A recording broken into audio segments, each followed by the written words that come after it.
লীগের নেতারা চোঙ্গা ফুকিয়ে বা রিকশায় করে বিভিন্নভাবে এটা প্রচার শুরু করে দেয়। এদিকে পাকিস্তানি হানাদার বাহিনীও আক্রমণ শুরু করে, বাঙালিরাও তখন প্রতিরোধ গড়ে তোলে। এইভাবে আমাদের যুদ্ধের শুরু এবং সেই যুদ্ধে আমরা বিজয় অর্জন করি। আমাদের বন্ধুপ্রতিম দেশ তারা আমাদের পাশে দাঁড়ায়। ভারতের অনেক সেনাবাহিনীর অনেক সদস্য জীবন দিয়েছে আমাদের সাথে, আমাদের মুক্তিযোদ্ধাদের সাথে। তাদেরকে আজকে আমি স্মরণ করি। সবচেয়ে বড় কথা, তিনি যখন মুক্তি পেলেন এবং ফিরে এলেন বাংলার মাটিতে, আপনারা দেখেন, আমি একজন পরিবারের সদস্য হিসেবে এটুকু বলবো, আমার আব্বা কিন্তু আমাদের কাছে আসেন নাই। তিনি কিন্তু পরিবারের কাছে না, তিনি তার জনগণের কাছে আগে গিয়েছিলেন, সবার আগে। তার জনতা তাদেরকে যে তিনি কত ভালোবাসতেন, সেটাই হলো সব থেকে বড় কথা, যে বাংলার মানুষকে তিনি সব থেকে বেশি ভালোবাসতেন। সেই মানুষের কাছেই তিনি ছুটে গিয়েছিলেন। দীর্ঘ 9টা মাস যে কারাগারে ছিলেন, সেখানে তার উপর যে অত্যাচার নির্যাতন, তিনি আপনারা লক্ষ্য করবেন শুকিয়ে কিরকম দড়ি হয়ে যান, 40 পাউন্ড ওজন তার কমে যায়। তারপর তিনি সেই কারাগার থেকে, বন্দিখানা থেকে তিনি চলে যান লন্ডন, সেখানে প্রেস কনফারেন্স করেন, প্রাইম মিনিস্টার হিতের সঙ্গে দেখা করেন, আমাদের প্রবাসীদের সঙ্গে সাক্ষাৎ করেন। সেখান থেকে তিনি দিল্লি হয়ে আসেন। দিল্লিতে প্রাইম মিনিস্টার ইন্দিরা গান্ধী এবং সেখানে তাদের প্রেসিডেন্ট, তাদের সঙ্গে সাক্ষাৎ হয়। সেখানেও তিনি জনগণকে সামনে বক্তব্য দেন। তারপর তিনি ঢাকায় আসেন। সেখান থেকে এসে তিনি সরাসরি রেসকোর্স ময়দানে চলে যান। তারপর যে ভাষণটা তিনি দিয়েছেন, একটি স্বাধীন রাষ্ট্র পরিচালনা করার সমস্ত দিক নির্দেশনা ওই ভাষণে আছে। এবং সেখানে কিন্তু তার হাতে কোনো লেখা কাগজ টাগজ কিছুই নেই। তিনি যা বলেছেন নিজের মন থেকে বলেছেন। এবং আমাদের বন্ধুপ্রতিম দেশ যারা আমাদেরকে সহযোগিতা করেছে, তাদের সকলের প্রতি কৃতজ্ঞতা জানিয়েছেন। বাংলাদেশের মানুষ যে এই দীর্ঘ 9 মাস যে পাকিস্তানি হানাদার বাহিনীর হাতে যে অত্যাচারিত নির্যাতিত, সেই কথাগুলি তিনি তুলে ধরেছেন। এবং দেশটাকে কিভাবে পরিচালিত করা হবে তার দিক নির্দেশনা তিনি দিয়েছেন, যার প্রতিফলন আমরা দেখি আমাদের যে সংবিধান তিনি দিয়েছিলেন, সেই সংবিধানে তিনি তা স্পষ্টভাবে উল্লেখ করা আছে।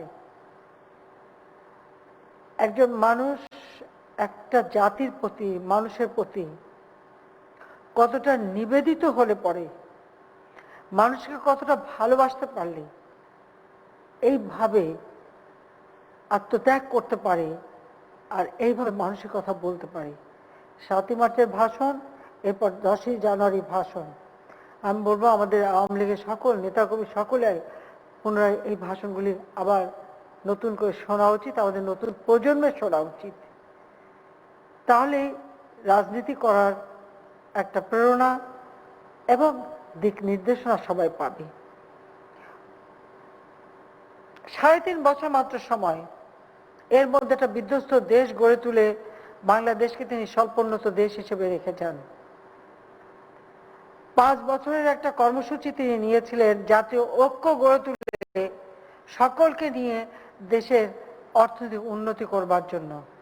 কিন্তু আমাদের দুর্ভাগ্য যে আমাদের দেশে কিছু মানুষ এত বেশি বুঝে ফেলে এবং তাদের অপপ্রচার, তাদের অপকর্ম সেই সময় নানাভাবে ব্যতিব্যস্ত করে তোলা, যা কিছু করতে চান সেখানে বাধা দেওয়া। কারণ স্বাধীনতা বিরোধীরা তো সবসময় সক্রিয় ছিল। তিনি যারা স্বাধীনতা বিরোধী, মানবতা বিরোধী কাজ করেছিল, সেই যুদ্ধাপরাধীদের বিচারও শুরু করেছিলেন।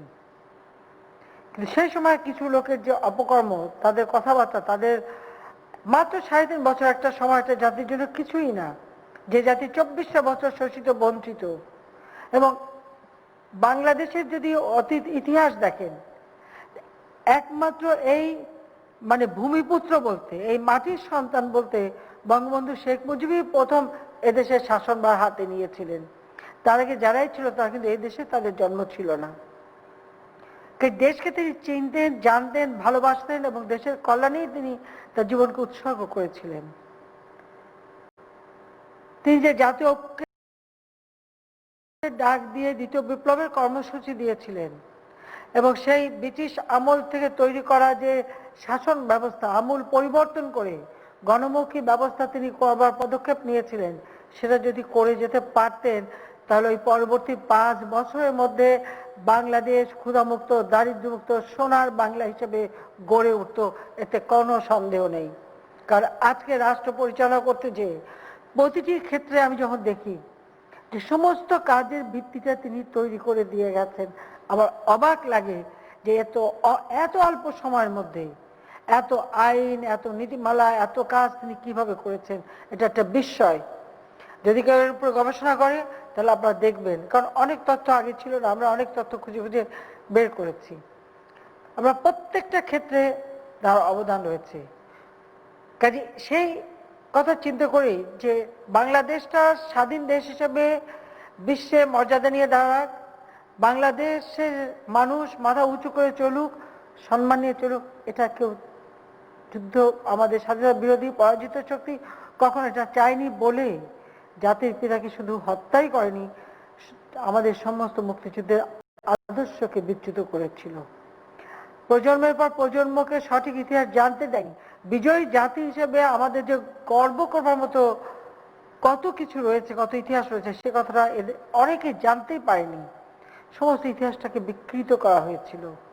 শুধুমাত্র আওয়ামী লীগ ক্ষমতা আসার পরেই মানুষ আস্তে আস্তে জানতে পারে। আর এখন আমাদের যারা আমি বলবো নতুন প্রজন্ম, তাদের একটা আগ্রহ জন্মেছে এটা জানার জন্য, এটাই সবথেকে আমাদের আশার বিষয়। তারপর আমি বলবো যে একমাত্র আওয়ামী লীগ এদেশের মানুষকে কিছু দিয়েছে, কেন? জাতির পিতার আদর্শ নিয়ে আমরা পথ চলি, তার আদর্শ সামনে রেখেই আমরা দেশকে এগিয়ে নিয়ে যাই। আজকে এই করোনা ভাইরাস আমাদের অগ্রযাত্রায় কিছু ব্যাহত তো করেছে, এটা তো সন্দেহ নেই। আমরা যখন আজকে মুজিব বর্ষ উদযাপন করছি, আমরা স্বাধীনতা সুবর্ণ জয়ন্তী, মাত্র আর কিছুদিন পরে আমরা স্বাধীনতার সুবর্ণ জয়ন্তী পালন করব। 26শে মার্চ জাতিপিতা স্বাধীনতার ঘোষণা দিয়েছিলেন, সেই 50 বছর পূর্তি আমরা করব। করোনা ভাইরাসের জন্য যেভাবে করার কথা সেভাবে করতে পারছি না, কিন্তু আমরা সিদ্ধান্ত নিয়েছি যে যে জাতির জন্য জাতির পিতা এত ত্যাগ স্বীকার করে গেছেন, এই বাঙালি জাতির প্রতিটি মানুষের একটা ঠিকানা, অর্থাৎ গৃহহীন ভূমিহীন মানুষকে আমরা ঘর করে দেব।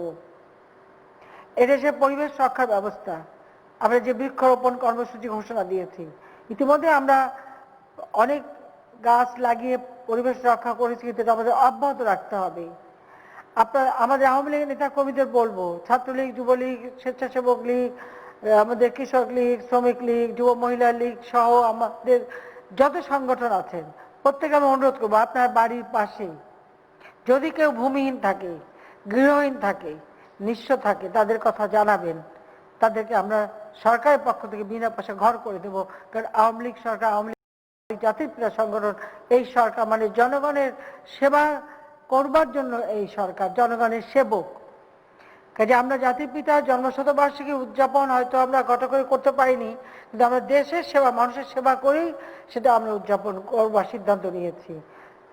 খুব শীঘ্রই আমরা প্রায় 46,000 মানুষকে আমরা ঘর দেব, 76,000 মানুষের ঘর তৈরি হচ্ছে। আমরা সেভাবেই আমরা কত লোক আমাদের গৃহহীন আছে, ভূমিহীন আছে, তাদের তালিকা নিয়েই আমরা তাদেরকে ঘর করে দিতে চাই। একটি মানুষও গৃহহীন থাকবে না, শতভাগ বিদ্যুৎ পৌঁছে যাবে মানুষের ঘরে, প্রতিটি ঘর আমরা আলোকিত করব। চিকিৎসা সেবা আমরা মানুষের দোরগোড়ায় পৌঁছে দিয়েছি। আর করোনা ভাইরাসের জন্য ইতিমধ্যে ভ্যাকসিন ক্রয় করবার সমস্ত ব্যবস্থা আমরা করে ফেলেছি, ইনশাল্লাহ এসে যাবে। তারপর বলবো সবাইকে স্বাস্থ্য সুরক্ষা মেনে চলতে হবে। স্বাস্থ্য সুরক্ষাটা মেনে নিজেকে রক্ষা করতে হবে, অপরকে রক্ষা করতে হবে। এটাই হচ্ছে সব থেকে বড়। যত ভ্যাকসিন যাই আমরা নিই না কেন, তারপরেও কিন্তু সকলকে কিন্তু এই মাস্ক পরা, হাত ধোয়া, পরিষ্কার পরিচ্ছন্ন থাকা, যেটা বলে ভিটামিন সি এবং ডি, অর্থাৎ রোদে থাকা, এই ধরনের খাবার খাওয়া, এগুলি আমাদের সবাইকে মানতে হবে।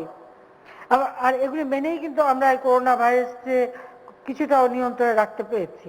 কাজে সেটা আমাদের রাখতে হবে। কারণ আপনাদের মনে আছে মার্চ মাসে করোনা সব থেকে বেশি ক্ষতি করেছিল আমাদেরকে, কাজে সেই সময় হয়তো আবার একটা ধাক্কা দিতে পারি। তো জাতির পিতা এই জাতিকে ভালোবেসেছে। আমি মনে করি আমাদের একটাই চিন্তা, যে জাতির জন্য আমাদের মহান নেতা জীবন দিয়ে গেছেন, সেই জাতির কল্যাণ করা, তাদের একটা জীবন সুন্দর করা, এটাই আমাদের লক্ষ্য। আর সেই লক্ষ্য নিয়েই আমি কিন্তু কাজ করে যাচ্ছি। এবং এই বাংলাদেশ 2100 সাল পর্যন্ত বাংলাদেশের উন্নয়ন কিভাবে হবে সেই পরিকল্পনা যেটা প্ল্যান করে দিয়েছি। প্রেক্ষিত পরিকল্পনা 41 সালে বাংলাদেশ কেমন হবে সেটা দিয়েছি। 71 সালে আমরা শতবর্ষ, 2071 সালে আমাদের স্বাধীনতা শতবর্ষ উদযাপন হবে। আমাদের আগামী প্রজন্ম কিভাবে তা উদযাপন করবে সেই কথা চিন্তা করেই আমরা কিন্তু পরিকল্পনা হাতে নিয়েছি। সেগুলো আমাদের বাস্তবায়ন করতে হবে, দেশকে এগিয়ে নিয়ে যেতে হবে। সেই সাথে যে জঙ্গিবাদ, সন্ত্রাস এগুলোর হাত থেকে দেশকে মুক্ত রেখে ক্ষুধামুক্ত, দারিদ্র্যমুক্ত, অসাম্প্রদায়িক চেতনায় উন্নত সমৃদ্ধ সোনার বাংলাদেশ আমরা গড়ে তুলব। জাতির পিতার এই প্রত্যাবর্তন দিবসে এটাই আমাদের প্রতিজ্ঞা যে এ জাতির বিশ্বে মাথা উঁচু করে চলবে। স্বাধীনতাকে যারা ব্যর্থ করতে চেয়েছিল আজকে তারাই ব্যর্থ। আজকে বাংলাদেশ স্বাধীন দেশ হিসেবে সারা বিশ্বে যে মর্যাদা পেয়েছে, এই মর্যাদা ধরে রেখে আমরা বাংলাদেশকে সামনে এগিয়ে নিয়ে যাব এবং জাতির পিতার স্বপ্নের উন্নত সমৃদ্ধ সোনার বাংলা আমরা গড়ে তুলব। এই প্রতিজ্ঞা নিয়েই আমার বক্তব্য শেষ করছি। সবাইকে ধন্যবাদ। জয় বাংলা, জয় বঙ্গবন্ধু, বাংলাদেশ চিরজীবী হোক। শেষ করে দিতেন আজকে সভার সভাপতি সানাগ্রহ অনুমতি কর্মে বাংলাদেশ আওয়ামী লীগ আয়োজিত আজকের এই 10ই জানুয়ারি জাতির পিতা বঙ্গবন্ধুর স্বদেশ প্রত্যাবর্তন দিবস।